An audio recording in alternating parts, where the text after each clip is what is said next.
ನಮಸ್ಕಾರ ಸ್ನೇಹಿತರೆ, ಇದೀಗ ತಾನೇ ಬಂದಿರುವಂತಹ ಮುಖ್ಯವಾದ ಮಾಹಿತಿ. ಗೃಹಲಕ್ಷ್ಮಿ ಯೋಜನೆ ಹಣ ಜಮಾವಾಗುವ ಕುರಿತಂತೆ ಒಂದು ಮುಖ್ಯವಾದ ಮಾಹಿತಿ ಬಂದಿದೆ.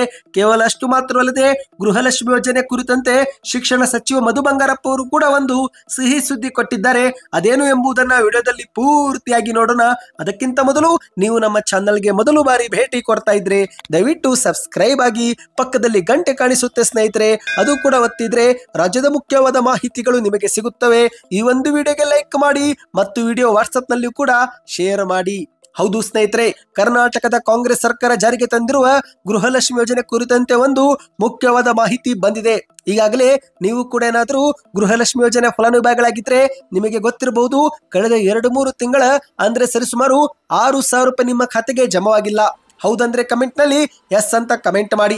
ಹೌದು ಸ್ನೇಹಿತರೆ, ಮಾಹಿತಿ ಪ್ರಕಾರ ಸರ್ಕಾರದ ಮಟ್ಟದಲ್ಲೇ ತಾಂತ್ರಿಕ ಸಮಸ್ಯೆ ಎದುರಾದ ಪರಿಣಾಮ ಹಣ ಜಮಾ ಮಾಡುವುದರಲ್ಲಿ ವಿಳಂಬವಾಗಿದೆ ಎಂದು ಸಚಿವ ಲಕ್ಷ್ಮಿ ಹೆಬ್ಬಾಳ್ಕರ್ ಸೇರಿದಂತೆ ಇತರೆ ಕಾಂಗ್ರೆಸ್ ನಾಯಕರು ಸ್ಪಷ್ಟಪಡಿಸಿದ್ದಾರೆ. ಆದ್ರೆ ಇದೀಗ ಮತ್ತೊಂದು ಮುಖ್ಯವಾದ ಮಾಹಿತಿ ಬಂದಿದೆ. ಹೌದು, ಈ ಒಂದು ಹಿಂದೆ ಸರ್ವರ್ ಸಮಸ್ಯೆ, ತಾಂತ್ರಿಕ ಸಮಸ್ಯೆಯಿಂದ ಹಣ ಜಮಾ ಮಾಡುವುದರಲ್ಲಿ ವಿಳಂಬವಾಗಿತ್ತು. ಆದ್ರೆ ಸದ್ಯಕ್ಕೆ ಈಗ ತಾಂತ್ರಿಕ ಸಮಸ್ಯೆ ಬಗೆಹರಿಸಲಾಗಿದ್ದು ಇದೀಗ ಫಲಾನುಭವಿಗಳ ಪಟ್ಟಿ ನವೀಕರಿಸಲಾಗುತ್ತಿದೆ ಅಂತೆ. ಹೌದು ಸ್ನೇಹಿತರೆ, ಅರ್ಹ ಫಲಾನುಭವಿಗಳಿಗೆ ಮಾತ್ರ ಹಣ ನೀಡುವ ಒಂದು ಉದ್ದೇಶದಿಂದ ಕಾಂಗ್ರೆಸ್ ಸರ್ಕಾರವು ಗೃಹಲಕ್ಷ್ಮಿ ಯೋಜನೆಯ ಫಲಾನುಭವಿಗಳ ಪಟ್ಟಿಯನ್ನ ನವೀಕರಿಸುತ್ತಿದೆ. ಈ ಮೂಲಕ ಈ ಒಂದು ಹಂತದ ಕೆಲಸ ಆದ ಕೂಡಲೇ ಹಣ ಜಮಾವಾಗಲಿದೆ ಎಂದು ಹೇಳಲಾಗಿದೆ ಸ್ನೇಹಿತರೆ. ಇನ್ನಿದು ಒಂದು ಕಡೆ ಆದರೆ ಮತ್ತೊಂದೆಡೆಯಲ್ಲಿ ಶಿಕ್ಷಣ ಸಚಿವರಾಗಿರುವ ಮಧು ಬಂಗಾರಪ್ಪ ಅವರು ಕೂಡ ಗೃಹಲಕ್ಷ್ಮಿ ಯೋಜನೆ ಯಜಮಾನಿಯರಿಗೆ ಗುಡ್ ನ್ಯೂಸ್ ಅನ್ನ ಕೊಟ್ಟಿದ್ದಾರೆ. ಹೌದು, ಇನ್ನು ಮುಂದೆ ಗೃಹಲಕ್ಷ್ಮಿ ಯೋಜನೆ ಹಣ ಬ್ಯಾಂಕ್ ಖಾತೆಗೆ ಜಮಾವಾದ ಬಳಿಕ ಬ್ಯಾಂಕ್ ವ್ಯವಸ್ಥಾಪಕರು ಆ ಒಂದು ಹಣವನ್ನು ಸಾಲದ ಕಂತಿಗೆ ಜಮಾ ಮಾಡಿಕೊಳ್ಳುವಂತಿಲ್ಲ. ಹೌದು, ಇದು ಶಿಕ್ಷಣ ಸಚಿವರಾಗಿರುವ ಮಧು ಬಂಗಾರಪ್ಪ ಅವರ ಖಡಕ್ ಸೂಚನೆ ಆಗಿದೆ.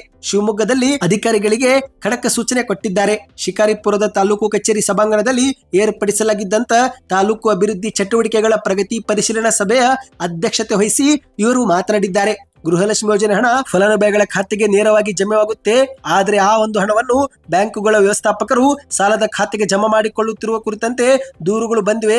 ಹಾಗಾಗಿ ಇನ್ನು ಮುಂದೆ ಗೃಹಲಕ್ಷ್ಮಿ ಯೋಜನೆ ಹಣವು ಯಾವುದೇ ಕಾರಣಕ್ಕೂ ಸಾಲದ ಕಂತಿಗೆ ಜಮಾ ಮಾಡಿಕೊಳ್ಳಬಾರದು ಎಂದು ಖಡಕ್ ಸೂಚನೆ ಕೊಟ್ಟಿದ್ದಾರೆ. ಇದರ ಅರ್ಥ ಸ್ನೇಹಿತರೆ, ಇನ್ನು ಮುಂದೆ ನೀವೇನಾದರೂ ಬ್ಯಾಂಕಿನಲ್ಲಿ ಸಾಲ ಮಾಡಿದ್ರೆ ಗೃಹಲಕ್ಷ್ಮಿ ಯೋಜನೆ ಹಣ ಜಮಾವಾದ ಕೂಡಲೇ ಆ ಒಂದು ಹಣ ನಿಮ್ಮ ಸಾಲದ ಕಂತಿಗೆ ಅಡ್ಜಸ್ಟ್ ಆಗೋದಿಲ್ಲ. ಬದಲಿಗೆ ನೀವು 2,000 ರೂಪಾಯಿಯನ್ನ ವಿಡ್ರಾ ಕೂಡ ಮಾಡಿಕೊಳ್ಳಬಹುದು. ನಿಮಗೆ ಬೇಕಾಗಿರುವ ಅಗತ್ಯ ವಸ್ತುಗಳನ್ನು ಕೂಡ ಖರೀದಿ ಮಾಡಿಕೊಳ್ಳಬಹುದು. ಇದು ಶಿಕ್ಷಣ ಸಚಿವ ಮಧು ಬಂಗಾರಪ್ಪ ಅವರು ಕೊಟ್ಟಿರುವ ಹೇಳಿಕೆ ಆಗಿದೆ. ಸದ್ಯಕ್ಕೆ ಎಷ್ಟೇ ಇತ್ತು ಸ್ನೇಹಿತರೆ, ಈ ಎರಡು ಮಾಹಿತಿ ಇಷ್ಟವಾಗಿದ್ರೆ ನೀವು ವಿಡಿಯೋಗೆ ಲೈಕ್ ಮಾಡಿ. ಹೆಚ್ಚಿನ ಮಾಹಿತಿ ಪಡೆಯಲು ಚಾನೆಲ್ಗೆ ಸಬ್ಸ್ಕ್ರೈಬ್ ಮಾಡಿ ಮತ್ತು ನಿಮ್ಮ ಖಾತೆಗೆ ಕೊನೆಯ ಕಂತು ಯಾವಾಗ ಜಮಾ ಆಗಿತ್ತು ಅದನ್ನ ಕಮೆಂಟ್ ಮಾಡಿ ಸ್ನೇಹಿತರೆ. ಇದರಿಂದ ಒಂದು ಉತ್ತಮ ಫೀಡ್ಬ್ಯಾಕ್ ಸಿಗುತ್ತೆ.